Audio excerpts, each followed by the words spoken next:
Last video में हम लोग डिफिकल्टीज ऑफ बार्टर इकोनॉमी पढ़ाई कर रहे थे। डिफिकल्टीज में लास्ट डिफिकल्टी है डेफर्ड पेमेंट की। डेफर्ड का मतलब होता है डीले, जिसको आप हिंदी में कहते हैं बाद में किया जाने वाला, और आम भाषा में जिसे आप कहते हैं उधारी। जैसे आप आज किसी दुकान में जाते हो, आप अपनी आवश्यकताओं के सामान को लेके आते हो और आप दुकानदार से कहते हो कि उन सामानों के एवज में जो पैसे आपने उन्हें देना है वो आप उन्हें एक निश्चित समय काल के बाद देंगे। ये जो सेटअप होता है दो लोगों के बीच में, उसे इकोनॉमिक्स के लैंग्वेज में क्या कहते हैं हम? Deferred payment. डेफर्ड वर्ड का मतलब होता है डीले, जो कि देर से किया जाए। तो बार्टर सिस्टम में, बार्टर इकोनॉमी में, जहां पे लोग एक सामान के बदले दूसरे सामान को लेते थे, वहां पे आपस में डेफर्ड पेमेंट करने की सुविधा लोगों के पास नहीं थी। डेफर्ड पेमेंट करने की सुविधा जब आई एम टेलिंग यू कि वहां नहीं थी, क्यों नहीं थी? क्योंकि जब आप गुड से गुड का एक्सचेंज करते हो, good A for good B, तो इसमें क्या क्या चीजें हैं जो प्रॉब्लम हो सकती है? जैसे कि आपने इन्हीं डिफिकल्टीज में से एक डिफिकल्टी पढ़ा है, स्टोर ऑफ वैल्यू। मतलब हमारे पास ड्यूरेबिलिटी नहीं होती है सामानों की। तो अगर आप ड्यूरेबल सामान नहीं दे सकते हो एक्सचेंज में, प्लस किसी भी सामान को एक्सचेंज करने के लिए आपको डबल कोइंसिडेंस का भी कंडीशन चाहिए होता है। तो इन दोनों कंडीशनिंग की वजह से बार्टर इकोनॉमी में दो लोगों के बीच में डेफर्ड पेमेंट का फैसिलिटी नहीं था। So summarising this up, difficulties of barter economy क्या क्या है? पहला, लैक ऑफ डबल कोइंसिडेंस। दूसरा, स्टोर ऑफ वैल्यू। तीसरा, मेजर ऑफ वैल्यू। चौथा, डिविजिबिलिटी। और पांचवा, डेफर्ड पेमेंट। नेक्स्ट टॉपिक जो आपका है वो है टाइप्स ऑफ मनी।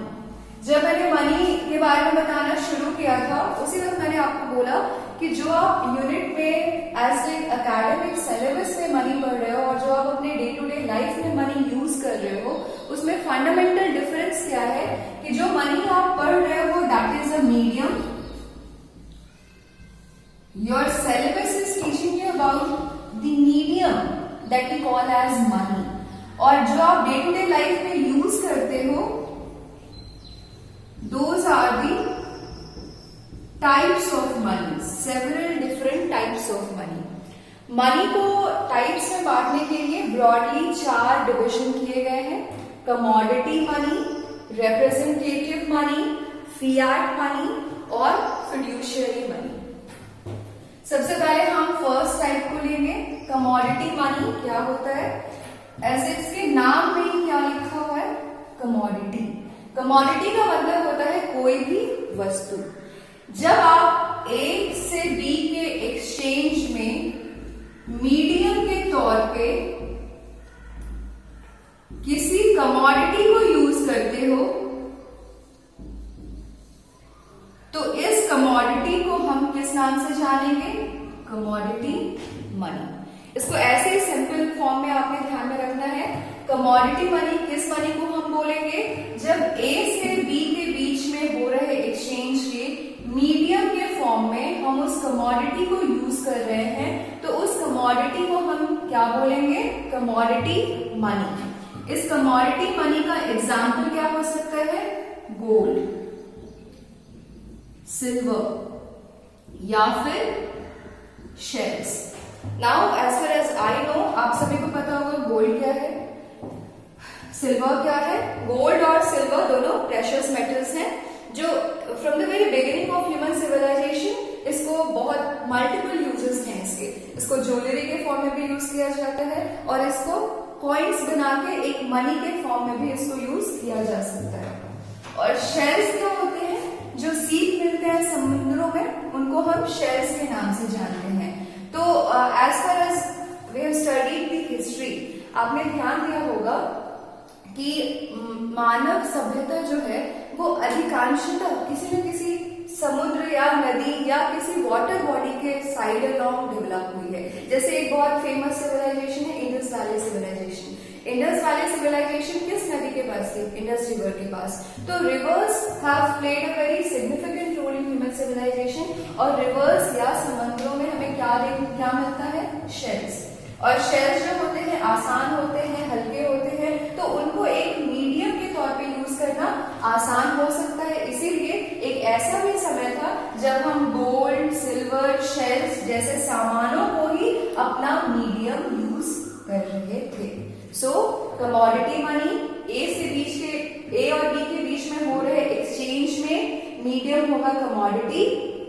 कमोडिटी के क्या एग्जांपल्स आप पुट कर सकते हो, गोल्ड, सिल्वर, शेल्स। ये हो गया first type of money. Second type of money जो आता है वो होता है रिप्रेजेंटेटिव मनी। रिप्रेजेंटेशन का क्या मतलब होता है, आप किसी चीज को किसी चीज के प्रतीक के रूप में आपको रखा जाए। Like if somebody is a representative of something, वो व्यक्ति एक पूरे ग्रुप का प्रतीक माना जाता है। तो अब रिप्रेजेंटेटिव मनी को आप कैसे यूज करोगे, जब ए और बी के बीच में कोई एक्सचेंज हो रहा है और इस एक्सचेंज के मीडियम में हम किसी ऐसी चीज को मान रहे हैं जो कि मनी का रिप्रेजेंटेशन कर रहा है।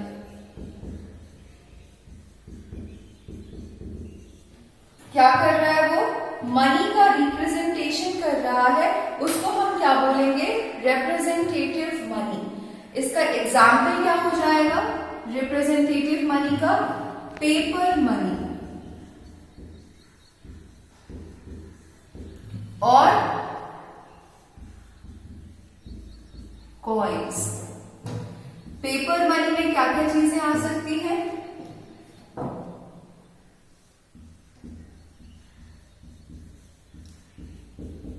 करेंसी नोट्स एंड चेक्स और ड्राफ्ट्स। ये कॉइन्स है, लेकिन ये कौन से कॉइन्स हैं, इश्यूड बाय द गवर्नमेंट। अब यहां पे ध्यान से देखिएगा, ए और बी के बीच में हो रहे एक्सचेंज के मीडियम के फॉर्म में when we are using something that is a representation of money, that kind of money we define as representative money। इसको इसके एग्जाम्पल से समझिए। मनी का रिप्रेजेंटेशन क्या क्या कर सकता है, फर्स्ट एग्जाम्पल है आपका पेपर मनी। पेपर मनी में क्या होता है, करेंसी नोट। करेंसी नोट का मतलब हो गया 10 रुपए का नोट, 100 रुपए का नोट, 500 रुपए का नोट, कोई भी नोट जो गवर्नमेंट इशू कर रही है। और चेक और ड्राफ्ट क्या हो गया, ये भी पेपर मनी है। पेपर मनी कहने का मतलब कागज पे बना हुआ पैसा है। चेक और ड्राफ्ट अगर आपके लिए एक नया टर्म है, तो चेक होता है जब पब्लिक बैंक से पैसे विड्रॉ करती है, बैंक से पब्लिक पैसे विड्रॉ कर रही है, तो उस इंस्ट्रूमेंट को हम बोलते हैं चेक, जो कि पेपर का होता है। और जब बैंक से बैंक के बीच में मनी का ट्रांसफर हो रहा है, तो जो इंस्ट्रूमेंट यूज किया जाता है उसे ड्राफ्ट कहते हैं, जो भी किस चीज का बना होता है, पेपर का। अब आप इसके एग्जांपल्स पे ध्यान दीजिएगा। करेंसी नोट मतलब हो गया जो कि आपके सरकार द्वारा जो पैसे आपको दिए जाते हैं, जो हम आप यूज करते हैं सामान्यतः 10, 100, 500, 2000 के जो भी नोट्स है, that is your currency notes. Cheque क्या हुआ, एक ऐसा कागज का, पेपर का एक ऐसा सेटलमेंट, एक ऐसा अरेंजमेंट जहां पे पब्लिक उसको यूज करके बैंक से क्या करती है, पैसे विड्रॉ करती है। ड्राफ्ट क्या हो गया, उसी तरह का चेक के जैसा ही एक और इंस्ट्रूमेंट, लेकिन इसमें पैसों का विड्रॉल किसके किसके बीच में हो रहा है, bank and bank. So when you talking about cheques, that include public and bank. When you talking about drafts, that includes bank and bank. और कॉइन्स की जो हम बात करते हैं, तो पर्टिकुलरली हम कौन से कॉइन्स की बात करेंगे, जो कि कौन इश्यू करता है, गवर्नमेंट। ये यहाँ पे मेंशन करना इसीलिए जरूरी है क्योंकि कॉइन गोल्ड और सिल्वर का भी हो सकता है। सो दैट इज वाई, क्या गोल्ड कॉइन रिप्रेजेंटेटिव मनी है, नहीं। क्या गवर्नमेंट के द्वारा इश्यू किया गया कॉइन जो होता है 1 रुपए का, 5 रुपए का, 10 रुपए का, वो रिप्रेजेंटेटिव मनी है? हाँ। सो अगेन मैं आपको इसको एक बार समराइज कराती हूँ। ए और बी के बीच में हो रहे एक्सचेंज का मीडियम अगर कुछ ऐसा है जो कि मनी का रिप्रेजेंटेशन कर रहा है, उसको हम बोलते हैं रिप्रेजेंटेटिव मनी। इसके एग्जाम्पल होते हैं पेपर मनी और कॉइन्स।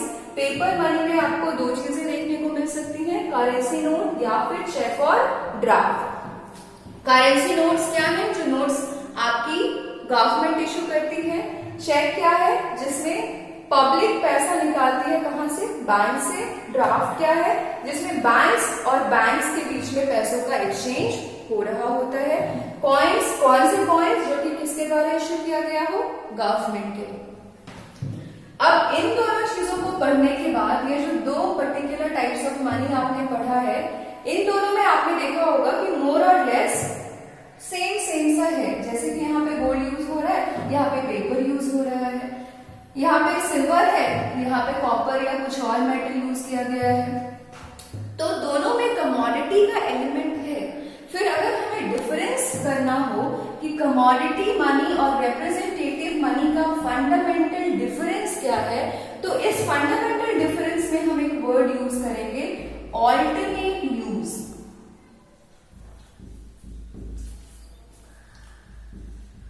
पहले आप समझेंगे कि ऑल्टरनेट यूज क्या होता है। जैसे कि एक कॉपी है, आप उसे मैथमेटिक्स की कॉपी बना सकते हो, आप उसे फिजिक्स की कॉपी बना सकते हो, you can write economics on it, you can write English on it, whatever you want you can write on it. So that copy can have an alternate subject option. मतलब एक ही चीज का आप अलग अलग तरह से इस्तेमाल कर सकते हैं। ये जो अलग अलग तरह से किसी चीज का इस्तेमाल करना है, that we call as alternate use. अब अगर आप आ जाए इन दोनों के एग्जाम्पल्स पे, गोल्ड को अगर आप कॉइन बना के एक्सचेंज में नहीं यूज करते हो, ज्वेलरी बन जाती है, ऑल्टरनेट यूज हो गया। सिल्वर को अगर आप कॉइन बना के एक्सचेंज नहीं कर रहे हो, उसकी भी ज्वेलरीज बनती हैं, प्लेट्स बनते हैं और इस तरह के हाउस होल्ड इक्विपमेंट्स उससे बनाए जाते हैं, ऑल्टरनेट यूज हो गया। शेल्स, जिनको आज हम मनी के तौर पे नहीं यूज करते हैं, आप अगर ओडिशा या उस तरफ कभी जाएंगे तो वहां आपको देखने को मिलेगा कि शेल्स के ब्रेसलेट या फिर छोटे छोटे जहाज जो घर को सजाने के लिए यूज किए जाते हैं, इस तरह के होम डेकोर के चीजें इनसे बनाई जाती हैं। ऑल्टरनेट यूज मिल गया आपको। अब आप यहां आ जाओ, इनमें से किसी के भी पास आ जाओ। जैसे कि let us go back to 2016 जो है इंडियन इकोनॉमी में will always be a important year. क्यों ऐसा रहेगा? क्योंकि 2016 में क्या हुआ था? डीमोनेटाइजेशन। इट वॉज 2016 नवंबर जिसमें डीमोनेटाइजेशन किया गया था। डीमोनेटाइजेशन के वक्त जो हमारा 500 रुपी करेंसी था उसको डीमोनेटाइज कर दिया गया। अब बहुत से लोगों के पास वो 500 का पेपर था, क्या उसका आपने कोई और यूज किया? जैसे ही उससे मनी की स्टेटस ले ली गई, क्योंकि गवर्नमेंट इशू करती है तो उसके स्टेटस को गवर्नमेंट ले सकती है, गवर्नमेंट ने ले लिया, इसी स्टेटस को विड्रॉ कर लेना कहलाता है डीमोनेटाइजेशन। जब किसी भी करेंसी को जिसकी अथॉरिटी गवर्नमेंट लेती है, गवर्नमेंट उसे विड्रॉ कर दे कि नहीं ये करेंसी अब और करेंसी के तौर पे काम नहीं करेगा, that very process we call as demonetisation. लेकिन जैसे ही डीमोनेटाइजेशन हुआ, जो 500 का नोट आपको पोटेंशियली बहुत सारे सामान दिला सकता था, अचानक से वो आपके लिए किसी भी यूज का नहीं रहा। और जब आप उससे एक्सचेंज नहीं कर पा रहे थे, जो कि इसका पहला फंडामेंटल काम है, क्या कराना? एक्सचेंज कराना। जब आप उससे एक्सचेंज नहीं कर पा रहे थे तो आप और कोई काम भी उससे नहीं किए। मतलब यहाँ पे आपको कोई भी ऑल्टरनेट यूज देखने को नहीं मिलता है। कॉइन्स की अगर बात करेंगे आप, कॉइन्स में भी पहले 25 पैसे का कॉइन आता था, वो नहीं यूज होता। अगर आपके पास 125 पैसे के कॉइन है, do you have any other use of it? No, that is a waste. कोई ऑल्टरनेट यूज आपको यहाँ पे नहीं मिला। कोई चेक हो या ड्राफ्ट हो जिसकी डेट एक्सपायर हो गई हो, बाउंस हो गई हो, कहा कहा जाता है। इकोनॉमिक्स के लैंग्वेज में किसी भी पेपर का जब डेट पास हो जाता है, we call it bouncing off the date. तो किसी भी चेक या ड्राफ्ट का अगर डेट बाउंस हो गया है, वो बस एक कागज का टुकड़ा रह गया, क्या उसका कोई ऑल्टरनेट यूज है? आप क्या किसी तरह से उसे यूज कर सकते हैं? नो। तो आपको ना चेक में ऑल्टरनेट यूज मिल रहा है, ना ड्राफ्ट में ऑल्टरनेट यूज मिल रहा है, ना करेंसी में ऑल्टरनेट यूज मिल रहा है, ना ही कॉइन्स में ऑल्टरनेट यूज मिल रहा है। So the fundamental difference between a commodity money and a representative money is commodity money has alternate use, but representative money, those do not have any alternate use. एक बार फिर से summarise इसको कर लीजिए। Commodity money medium commodity होगा, example gold, silver, shell, इसका alternate use होगा। Alternate use करने का मतलब अगर ये एक्सचेंज के प्रोसेस में मीडियम का काम नहीं कर रहा तो ये कोई और काम करेगा, ज्वेलरी का, बोर्ड बनाने का, ब्रेसलेट बनाने का, and goes on and on. Representative money a और बीच के एक्सचेंज में मीडियम जो है वो उसमें जो यूज हो रहा है वो मनी का रिप्रेजेंटेशन कर रहा है, example paper money and coins, coins particularly issued by the government, paper money में currency notes by the government, cheque और draft, what is a cheque? Public to bank exchange of money, what is draft? Bank to bank exchange of money. इसमें किसी भी example का आपको alternate use नहीं मिलता है। तो अगर आपसे कभी एक क्वेश्चन पूछा गया कि what is the fundamental difference between any commodity money and any representative money, because they both more or less seem to be the same, the fundamental difference is one will have alternate uses, the other won't have any alternate uses. जो third type का money है उसको हम कहते हैं fiat money. क्या pronunciation है इसका? फिएट। इसको हिंदी में कहा जाता है व्यवस्था पत्र। फिएट मनी की हिंदी होती है व्यवस्था पत्र। व्यवस्था पत्र के नाम से आपको क्या समझ में आ रहा है कि कोई एक ऐसी चीज है जिसको पर्पसफुली बनाया गया है किसी एक प्रॉपर सिस्टम को चलाने के लिए या किसी प्रॉपर सिस्टम को स्टैब्लिशमेंट में रखने के लिए। फिएट मनी वैसे मनी को कहते हैं जहां पे ए और बी के बीच में हो रहे एक्सचेंज में जो मीडियम यूज किया गया उस मीडियम का क्या होगा? Legal tender. ए और बी के बीच में जो मीडियम यूज किया गया है एक्सचेंज के लिए वो मीडियम कैसा मीडियम है जिसको कि हम क्या कहते हैं? Legal tender. Now you have to understand कि लीगल टेंडर क्या होता है। किसी भी चीज के वैल्यू की गारंटी जब गवर्नमेंट लेती है, किसी भी चीज के वैल्यू की गारंटी जब गवर्नमेंट लेती है तो उसको हम क्या बोलते हैं? Legal tender. मतलब एक ऐसा मनी जिसके मनी स्टेटस को कौन श्योर करा रहा है, जिसके मनी स्टेटस की गारंटी अश्योरिटी कौन दे रहा है आपको? आपकी गवर्नमेंट। उस मनी को हम क्या बोलते हैं? Fiat money. एग्जाम्पल क्या होता है फिएट मनी का?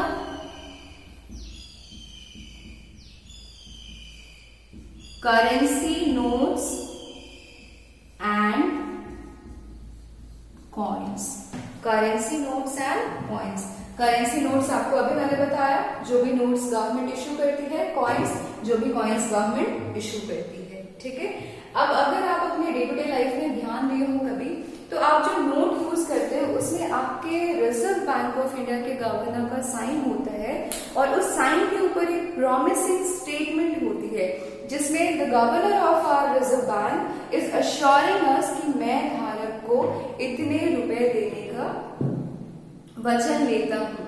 ये जो गारंटी है इसका मतलब क्या है कि रिजर्व बैंक ऑफ इंडिया या आपकी सरकार उस 10 रुपए के नोट की जो वैल्यू है 10 रुपए की, इसकी गारंटी अपने ऊपर लेती है और इसी गारंटी को, इसी सरकार या सेंट्रल बैंक के द्वारा लिए जाने वाले गारंटी को हम किस नाम से जानते हैं, लीगल टेंडर। तो first of all primarily if you have to define the fiat money, कैसे डिफाइन करोगे? A money which is declared as a legal tender by the government of India. एक ऐसा मनी जो कि लीगल टेंडर डिक्लेयर किया गया है, किसके द्वारा? गवर्नमेंट के द्वारा। और उस देश के जितने भी नागरिक हैं, उस देश के जितने भी लोग हैं, वो कानूनी तौर पे बंधे हुए हैं इस मनी को एक्सेप्ट करने के लिए। अब इस सेकंड वाले पार्ट से आपने क्या समझना है? अगर आप किसी ग्रोसरी स्टोर जाते हो, लाइक जो डेली नीड्स की जरूरतों की स्टोर होती है, वहां पे अगर आप दुकान वाले को कहते हो कि मैं आपको शेल्स पे करना चाहता हूं, उसके पास पूरा अधिकार है उसके पास कि वो आपको मना कर सके। अगर आप कहते हो कि मैं सिल्वर या गोल्ड पे करना चाहता हूँ, he can refuse to take it. अगर आप कहते हो कि मैं अपने चेक या ड्राफ्ट में खरीदना चाहता हूँ आपसे, he has the authority and rightfully right to refuse it. लेकिन अगर आप उससे कहते हो कि मैं आपको करेंसी नोट 500, 10 रुपए, 1000 रुपए देना चाहता हूँ, उसके पास उसको रिफ्यूज करने का राइट नहीं होता है। मतलब ए और बी के बीच का एक ऐसा मीडियम जो कि लीगल टेंडर है। लीगल टेंडर किसके द्वारा डिक्लेयर किया जाता है? गवर्नमेंट के द्वारा। लीगल टेंडर से आपने क्या समझना है कि इसकी जो वैल्यू है उसकी गारंटी कौन लेती है? गवर्नमेंट। और फिएट मनी को कोई भी जो रेसिडेंट ऑफ इंडिया है, रेसिडेंट और सिटीजन इंडिया है, वो could not refuse it। इसको आप रिफ्यूज नहीं कर सकते, इसको आप एक्सेप्ट करोगे ही करोगे। सो कैसे डिफाइन करना है? A money which is declared as a legal tender by the government of India. What do you mean by legal tender? The value of the money is guaranteed by the government, and all the residents, all the citizens of the country could not refuse to accept the fiat money as a medium of exchange. This is fiat money. क्या क्या points याद रखने हैं आपने? 3 point. पहला definition जिसमें legal tender आएगा। दूसरा, लीगल टेंडर होता क्या है? वैल्यू की गारंटी गवर्नमेंट लेती है। तीसरा, इसको कोई भी सिटीजन रिफ्यूज नहीं कर सकता है। उसके बाद नेक्स्ट जो आपका टाइप है मनी का, that is called fiduciary money. इसका प्रोनाउंसिएशन देखिए क्या है? फिड्यूशियरी। इसका मतलब होता है, हिंदी में कहते हैं, दो लोगों के बीच में जो आपसी फेथ होता है या ट्रस्ट होता है, उसके आधार पे जब आप किसी चीज को बनाते हो तो उसको फिड्यूशियरी कहते हैं। अभी मनी पे आपको नहीं आना है, पहले आपने इस वर्ड की मीनिंग को समझना है। दो लोगों के बीच में ट्रस्ट या फेथ के ऊपर जो चीज बनती है उसको हम क्या बोलते हैं? फिड्यूशियरी। अब दो लोगों के ट्रस्ट और फेथ के कारण यहाँ क्या चीज बन रहा है? मनी। तो उस मनी को what will call it? Fiduciary money. कैसे समझेंगे इसे आप? जैसे ए और बी के बीच में एक्सचेंज हुआ,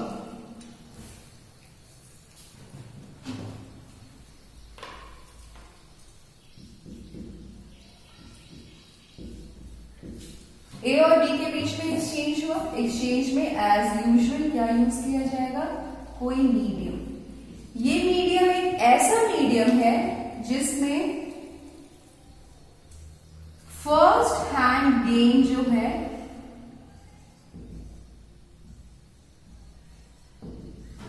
zero. Now you have to understand कि फर्स्ट हैंड गेन क्या होता है।